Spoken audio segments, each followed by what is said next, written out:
Сайн мэцхан нэрхэн үзэгчтэй намайг гамбтын басан сүрэнгэдэг. Та бүхэндээ дэлхийн төв 7 хоногийн онцлог мэдээ хөтөлбөрийг хүргэж байна.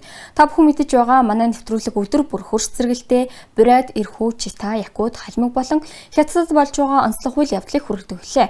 Харин 7 хоногийн төгсгөлд хамгийн сонирхолтой сурвалжлагуудыг төвөрлөн нэгтгэж та бүхэндээ төлөвлөдөг. Ингээд өнгөрсөн 7 хоногийн онцлог мэдээ сурвалжлагуудыг хамтдаа үздэцгээе.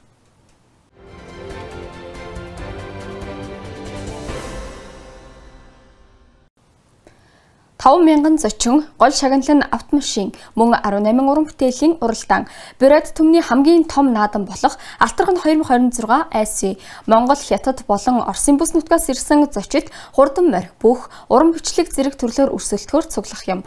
Оны хамгийн том үйл явдалд зохион байгуулагчид хэрхэн бэлтгэж байгааг эхний сурвалжлагаас үзээрэй.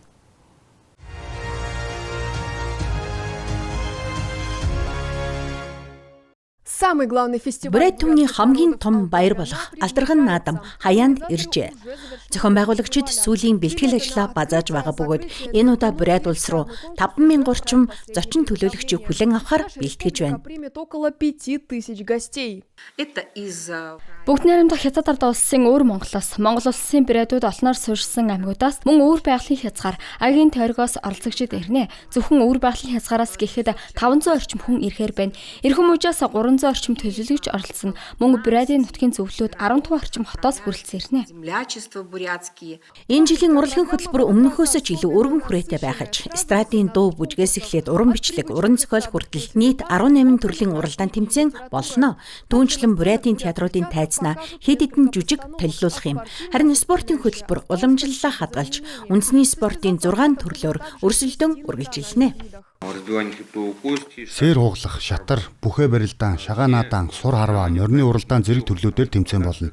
Тэмцээнүүд Дорж Банзаравын нэрэмжит Бурайдын улсын их сургуулийн цэнгэлт хүрээлэн, Бурайдын төв цэнгэлт хүрээлэн болон Ингажны Датцангийн ипподром гэсэн үндсэн уран байршил зохион байгуулагдана. Морины уралдаан ипподромд болно. Наадмын талбайнууд зочдоо хүлээн авахд бараг бэлэн болжээ. Мөн энэ жилийн гол шагналуудыг ч танилцуулсан байна. Морины уралдаан, сур харваа, үндэсний бүхэн үнэмлэхүй аваргууд, ВАЗ Патриот автомашины эзэн болно. Энээс гадна анх удаа загвар зохион бүтээгчдийн дунд автомашины шагнал гардуулах юм. Автомашины бүх зогсоол дүүрэх төлөвтэй байгаа. Тиймээс пианор зогсоолоос цэнгэлдэх хүрээлэн хүртэл тусгай автобусууд тогтмол үйлчилнэ. Ингэснээр хүмүүс наадмын талбайд төвжирлгүй хурдан хүрэх боломжтой болно. Бид автомашина пианорт үлдээгээд автобусаар зорчхийг зөвлөж байна. Наадмын нээлт хаалтын эслэл, дангина тэмцээн болон эстрадын дууны уралдааны тасалбарууд албан ёсны цахим хуудасаар худалдаалагдаж эхэлжээ. Харин бусад бүх арга хэмжээ үн төлбөргүй. Наадмын төгсгөл зөвхөн шилдэгүүдэд тодруулаад зогсохгүй. 2028 оны Алтархан наадмыг зохион байгуулах дараагийн эзэн нутгийг сонгоно. Алена Михайлова, Алена Бельдинова, новости дня.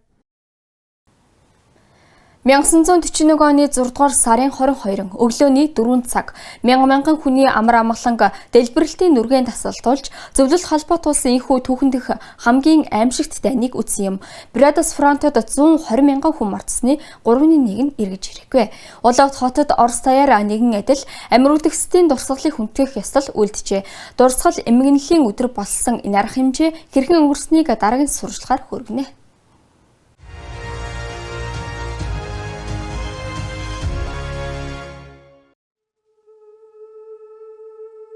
Өглөөний 4 цаг тэрхүү хар өдрийн ням гарагт хүмүүс амар тайван нойрсож эх орныхын түүхэнд хамгийн их цус асгаруулсан дайн эхэлснийг огтгонч төсөөлөөгүй байна. Нам гүмийг нисэг онгоцны хөнгөнөх чимээ дэлбэрэлтийн нүргэн эвдсэн юм. Тэдний өмнө 1418 хоног үргэлжлэх хүнд сорилт, ширүүн тулалдаан, нөхөж баршгүй гар цохрол хүлээж байв.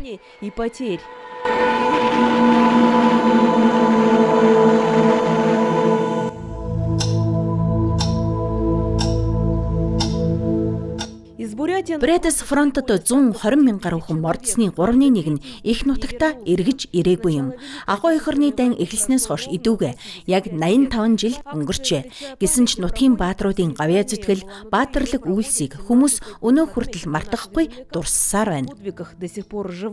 Мы всегда будем помнить. Энэхүү ялалт ямар их үнээр олдсон. Энэ аимшигт дайн хичнээн их уу гашуу зовлон авчирсныг бид үргэлж санаж явах болно. Эрхэм Ахмад дайчдаа гүн үндэтгэл илэрхийлье.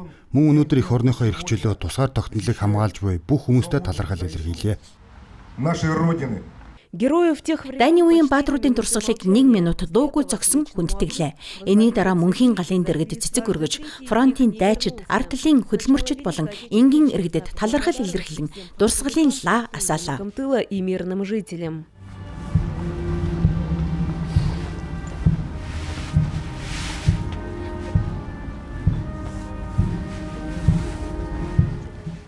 Мөн лаагаар санаж байна гэсэн үг болон ялалтын бэлэг тэмдэг болсон улаан одыг дүрслэн өржээ. Баатруудын үр хүүхэд ач зээнэр хүндэтгэл үзүүлэхээр хүрлцэн ирсэн байна. Миний 4 элен цөвөө бүгд дайнд амирхсан. Миний 2 өвөө хоёулаа дайнд оролцсон. Нэг нь Освенцимийн хорих лагерт хоригдож байсан ч тэндээс оргож чадсан. Нөгөө өвөө төмөр замын зэрэгт алба хааж байсан. Тэр амьд үлдэж нутагтаа эргэн ирсэн юм а. Мой отец участник войны. Миний аав дайнд тулалдсан. Берлин хүртэл байлдаад дараа нь тэнд 2 жил албахсан. Тэр цэргийн инженерийн ангид байсан юм. Германчууд ухрах үед тэд мингүүжүүлэх ажил хийдэг байлаа. Аав маань нэг удаа германчуудын ард талд нэвтэрч тэдний өөрсдийнх нь минийг замд нь байрлуулж байсан тухайга ярьдаг байсан. Мины ставили у них на пути. Акция свеча. Дурсгалын лаа арга хэмжээ Орос орн даяар зохион байгуулагддаг. Харин Улаанууд хотод энэ үйл ажиллагааг зовлон шанал дурсгалын өдөр болох 6 дугаар сарын 22-нд 17 дахь жилдээ дараалан зохион байгуулж байна.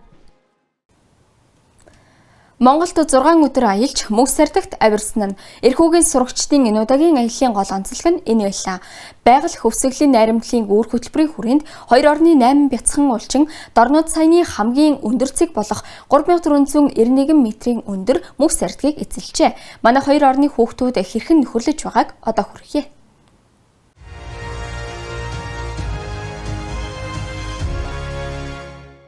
Их ждали целый год. Бүтэн жилийн турш хүлээсэн мөчрлээ. Ангасолка цуслангийн залуу уулчид Монгол улсад хүрэлцэн ирэв.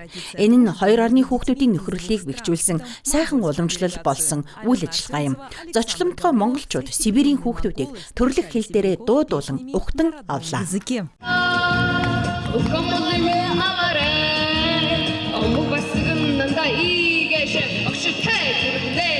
6 дней дети. Хоёр улсын хүүхдүүд 6 өдрийн турш хамтдаа тоглож, дуулж, тэмцээн уралдаанд оролцож, мэдээч хэрэг аялалдаач гарчээ. Тэдний нэг аялал хавцал голын зүг байсан бөгөөд тэнд уламжлал ёсоор Йохор бүжиг бүжгэлжээ. Монгол улсад мөн Оросын өдрийг тэмдэглэжээ. Харин аяллаа хамгийн чухал үйл явдал нь уламжлал болсон мөнх сардаг уулын оргил өөд авирсан явдал байв. Энэ нь Дордод Саяаны нурууны хамгийн өндөр цэг бөгөөд далайн түвшнээс дээш 3491 метрт оршдог юм. Оргилд 8 хүүхэд, 2 удирдагч багш, 2 сурган хүмүүжүүлэгч, 4 мэргэжлийн зааварлагч гарчээ. Цаг агаарын хүндрэлтэй нөхцөл байдалч зоригт аялагчдыг зогсоож чадсангүй. Ингээд хамгийн анхны оргилд гарсан аялагчаа танилцуулъя. Манай хамгийн залуу оролцогч 1-р багийн Илья юм а.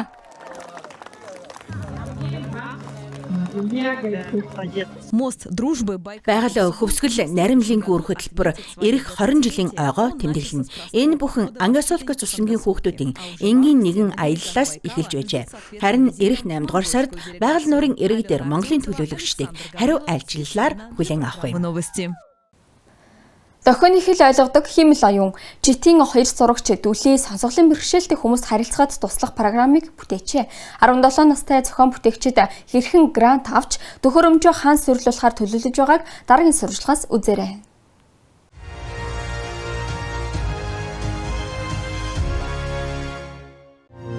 Привет.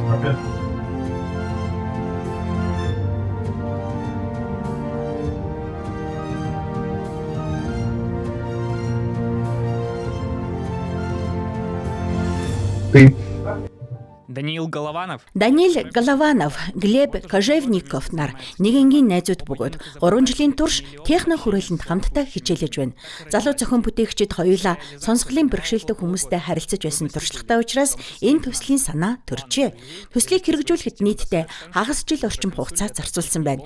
Тэдэнд бэрхшээл тэр дундаа санхүүгийн хүндрэлүүд тулгарсан ч Даниил Глеб хоёр даван туулж чаджээ. Түүнчлэн энэхүү хиймэл оюуныг бодитоор ашиглах боломжтой хүмүүсийн дэмжлэгийг авч чадсан байна. нейросеть по назначению. Энэ бол бид төслөө мэргэжлийн дохионы хэлний орчуулагчид танилцуулж байсан үе. Тэр хүн манай төсөл үнэхээр ирээдүйтэй гэж хэлсэн. Магадгүй бодит ажил хэрэг болж хүмүүс ашигладаг янз бүрийн байгууллагад нэвтрүүлдэг бүтээгдэхүүн болно гэсэн юм а. Само устройство представляет Бүтээгдэхүүн төхөөрөмж нь дохионы хэлийг таних чадвартай програм юм. Камер дүрсийг хүлээн авч эхлээд хүний байршлыг тодорхойлно. Дараа нь гар болон биеийн бусад хэсгийг илрүүлдэг. Энийн дараа хиймэл оюун биеийн онцлог цэгүүдийг тогтоож тухайн хүний илэрхийлэхийг хүссэн мэдээллийг дэлгэцээр гаргаж өгдөг. то, что хотел донести человек. Төхөөрөмжийг ажилуулахад дүрсийг бодит цаг хугацаанд дамжуулж эхэлдэг. Хэрв камерыг над руу чиглүүлбэл дэлгэцэн дээрх ногоон цэгүүдийг харж болно. Систем 21 гол цэгийг таньж чаддаг бөгөөд эдгээрийн тусламжтайгаар боломжтой 63 дохионы аль нэгийг тодорхойлж дохионы түүхэнд бүртгэгддэг юм а. Наставником для Залуу зохион бүтээгчдийн зөвлөх багшаар Баатар Наяданов ажиллажээ. Тэрээр төслийн бүх шатанд туслаж чиглүүлсний дотор бүтээлч бизнес эрхлэгчдэд зориулсан бичил детгэлгийн уралдаанд оролцоход нь ч дэмжлэг үзүүлсэн байна. Саяхан болсон Миний бизнес Экспо 2026 форумын үеэр хүүгүүд үнэмлэхгүй ялалт байгуулж төслөө хөгжүүлэх 100 мянган рублийн санхүүжилт авч чадсан юм. Тэд бусад хүүхдүүдээс нэг зүйлээрээ ялгардаг. Хичээлээ тараад найзуудтайгаа зугаалж хийсдэггүй. Харин төслөө үргэлжлүүлэн хөгжүүлдэг юм. Гэрийн бие даасан ажил нь төслийн хөгжилд маш их нөлөөтэй. Бид 7 хоногт 2-3 удаа л хичээлдэг. Зөвхөн тэр хэмжээнд ийм үр дүнд хүрэх боломжгүй юм а. планах друзей довести Найзуудын цаашдын зорилго бол системээ улам боловсронгуй болгож зуны төгсгөл гэхэд бүрэн ашиглалтад оруулах явдал юм. Тухайлбал ийм төхөөрөмжийг төрийн үйлчилгээний нэгдсэн төвүүдэд суйрлуулснаар сонсголын бэрхшээлтэй өөр байгалийн хязгаарын иргэд төрийн үйлчилгээг илүү хялбар авч чадна гэж үзэж байна. Харин авсан 100 мянган рублийн тэтгэлгээ сургуулийн сурагчид шин санаа, шин төслүүдэд хэрэгжүүлэхэд зарцуулахаар төлөвлөжээ. Якутск хотод үндэсний спортын аваргуудыг бэлтгэж байна. Энд 1000 гаруй хүн масс рестлинг, якут үсрэлт, хойд нутгийн олон төрөлт спортоор хичээлдэг. Харин 2027 оноос эдгээр төрлийг сургуулийн хөтөлбөрт оруулахаар төлөвлөжээ. Спортын өв уламжлалаа хэрхэн хадгалж байгааг яг одоо хүргье.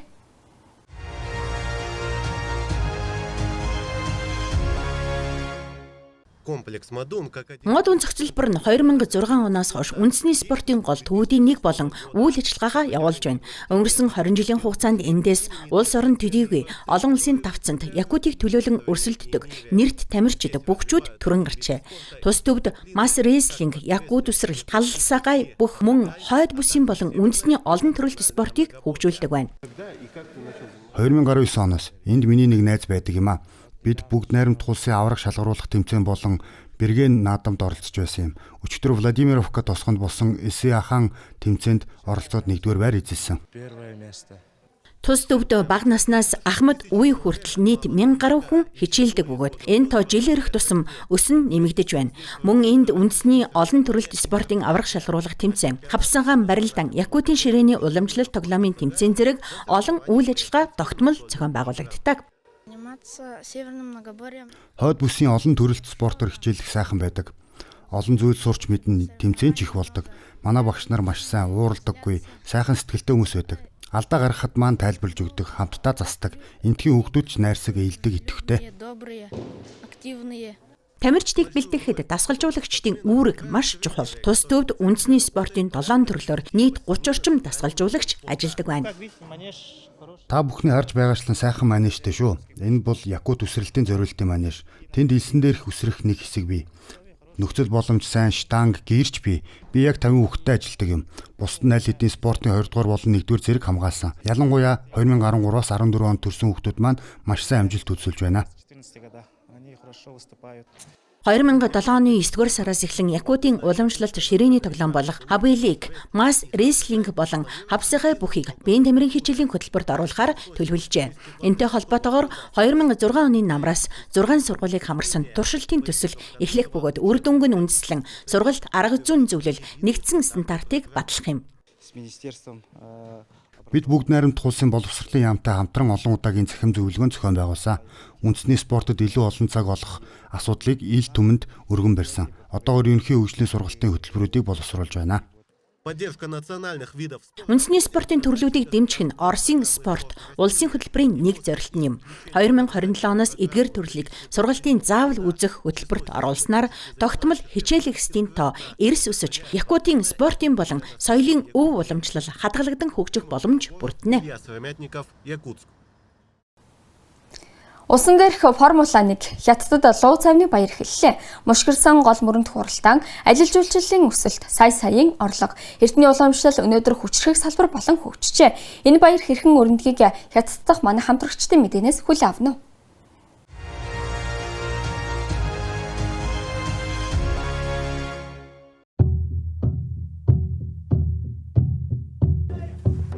Олон зууны уламжлалыг хадгалан үлдэхээс эхэлсэн зүйл өнөөдөр асар том спортын үйл ажиллагаа болж өргөжжээ. Хятадын лууд завны баяр бол зүгээр нэг усан дээрх уралдаан биш юм. Орчин үеийн тэнгэр баганцсан барилгууд сүндэрлэх Гуанжу хотын төвд ариун ургацын бэлэгдэл болсон эртний зан үйл өнөөж хадгалагдан үлджээ.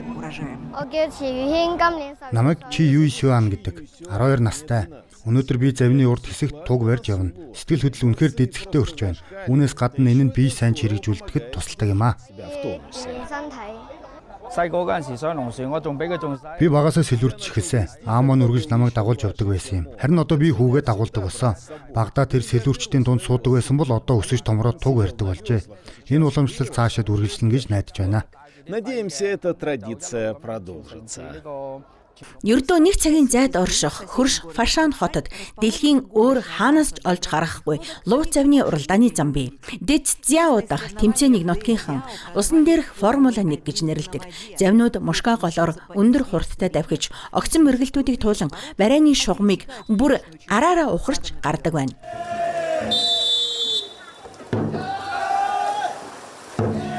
Энэхүү уралдаан нь аялал жуулчлалын хүчирхэг брэнд болж чаджээ. Зөвхөн өнгөрсөн онол гэхэд орон нутгийн эдийн засагт 47 сая Америк доллароос дээш орлого авчирсан байна. Зочид буудлууд уралдаан эхлэхээс хэд хоногийн өмнө дүүрч, зоогийн газар дэлгүүрүүд өглөөнөөс орой хүртэл амралтгүй ажилдаг. Би энэ уралдааныг үзэхээр хамгийн хойд мунж болох Хелион Зюнаас тусгайлан ирсэн. Энд ирээд 7 хоног байна. Завнуудын тэр огцон мэргэлтүүдийг харахад үнэхээр сэтгэл хөдлөн байдаг.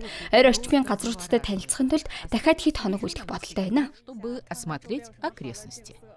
Фашан хотын Жужиан суурьнд нутгийн дарагчид 22 сэлүүрчтэй мэргэжлийн уралдаанд зориулсан лууд цав үйлдвэрлэдэг. Бэлэн болсон завуудыг Хятад даяар болон гадаадын зах зээлд нийлүүлдэг юм.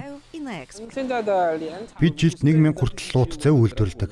Захиалга хугацаанд нь биелүүлэхийн тулд тасралтгүй ажилладаг юм. Захиалга зөвхөн Хятадаас төдийгүй зүүн өмнөд Азийн орнууд, тэр байтугай Европоос ч ирдэг. Эртний уламжлалд гар урлалаас эхэлсэн энэ ажил өнөөдөр томоохон үйлдвэрлэл болон хөгжижээ. Луу завны эрэлт жилээс жилд өссөөр байна. 7 дугаар сар хүртэл Гуанду мужид лууд завны баярт зориулан 200 гаруй арга хэмжээ болно. Нийтдээ 500 гаруй уралдаан зохион байгуулагдаж 100,000 орчим сонирхогч сэлүүр барин өрсөлдөнө. Луу завны уралдааны өсөлт нь баярын хоол хүнс, дурсгалын бүтээгдэхүүн, аялал жуулчлалын үйлчилгээний борлуулалт тэгч нэмэгдүүлж байна. Хулсны навчинд буусан цагаан будааны гурвалжин боо буюу Зунзин эртнээс Хятадын соёлын бэлэгдэл байсаар ирсэн бөгөөд Хятадын хилээс ч даван алтарсан. Бид шин санаа туршиж Зунзыг нутгийн бусад хоолтой ослуулсан. Ингэснээр нэг амтанд 2 өөр хоолны мэдрэмжийг шингээсэн юм а. В каждом кусочке сразу 2 гастрономических впечатления. Манай хотын төв дэх татваргүй худалдааны дэлгүүрт гадаадын жуулчдад нэмэн үртгийн албан татврын буцаан олголт болон нэмэлт хөнгөлөлт үзүүлдэг. Нийт хөнгөлөлтийн хэмжээ 50% хүрдэг. Нэгдснээсээ хойш бид дэлхийн олон 10 орны худалдан авахчдыг хүлээн авсан байна. Покупатели из десятков стран. Местные власти Орон нутгийн эрх баригчид мөн 4 сая Америк долларын аялал жуулчлалын дэмжих хөтөлбөр хэрэгжүүлж эхэлжээ. Тээврийн тасалбар худалдан авах, зочид буудал захиалах үед төрөл бүрийн урамшуулал, хөнгөлөлт эдлэх боломжтой. Ингэснээр жуулчдыг илүү удаан саатуулж, илүү их мөнгө зарцуулахыг дэмжиж байна. Монгол уламжлал хятадын хэм маягтай хосолсон Баянбулгт Тэнгэр уулын бэлт малчид гэрээ жуулчдад зориулан глэмпинг болгон тогтжуулж байна. Шүршүүр халаалт зочдын 5 тухайг хангасан эдгээр гэрт жуулчид мянгаараа ирдэг бөгөөд урд цагийн нүүдэлчид өнөөдөр нэгүүлрэлт 60 мянган юан хүртэл орлого олдог болжээ. Малчид хэрхэн аялын хөтөж болж зочдод нэмсэглэл бэлэглэж байгааг төгсгөлийн сурвалжлагаас хүлээн авч үзээрэй.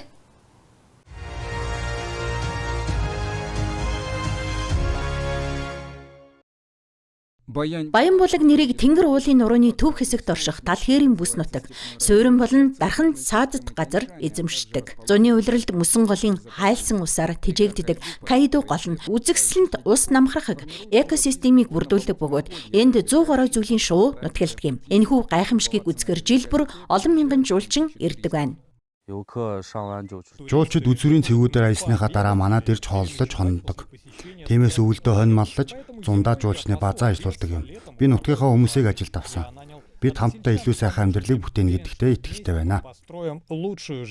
Баянбулаг второе. Баянбулаг нь Хятадын 2 дахь том өндөр уулын бэлчээр бөгөөд талбайн хэмжээгээр Израиль эсвэл Словен улстай дүүцхүйц том юм. Оргил үедээ энэхийн мал сүргийн тоо толгой 1 сая хагаст хүрч байсан нь өндөр уулын нуг бэлчээрийн дороотолд хүргэжээ. Иймээс эрх баригчид нутгийн иргэдээс бэлчээрийн түрээслэн дархан цаадад газрын хэрэгцээнд ашиглах болсон байна. Харин малчид энийхээ хариуд татаас авч жуулчны зориулттай гэрэн кемпинг ажилуулах зөвшөөрөл авдаг болжээ. Юртовых глэмпингов. Бид гэрийнхээ гаднах уламжлалт хэлбэр дотоод жимэглэлийг хадгалсан. Харин дотор нь халаалттай өрөө төгчүүлж, цэвэр ус оруулан шүршүүр бас суйрлуулсан. Бүх зүйл зочдын 5 дахыг хангахад зориулагдсан юм а. Баянбулгийн дархан цаадад газар нь зөвхөн жуулчдыг татхаас гадна бүс нутгийн хамгийн том ажил олгогч болоод байна. Баян эрдэнийн хөрш 200 хонь 40 адууга бусад малчдад даатгаж өөрөө аяллаа хөтөж болжээ. Тэрээр жуулчдыг морин аялалд дагуулan явдаг байна. Өмнө бидний амьдралын сайн сайхан байдал зөвхөн мал сүргээс хамаардаг байсан. Харин одоо бараг айл бүр аялал жуулчлалаас орлого олж байна. 5 дугаар сарын дундаас 10 дугаар сар хүртэлх хугацаанд миний цэвэр орлого 50-60 мянган юань хүрдэгэ.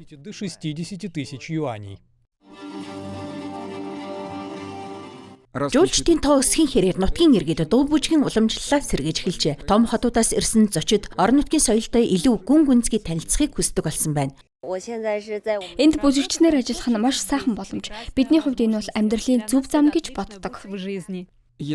Өмнө нь Баянбулгийн малчид амьдралын амжилтаа сүргийнхээ тоогоор хэмждэг байсан бол өнөөдөр зочдын инээмсэглэл хамгийн чухал хэмжүүр нь болжээ.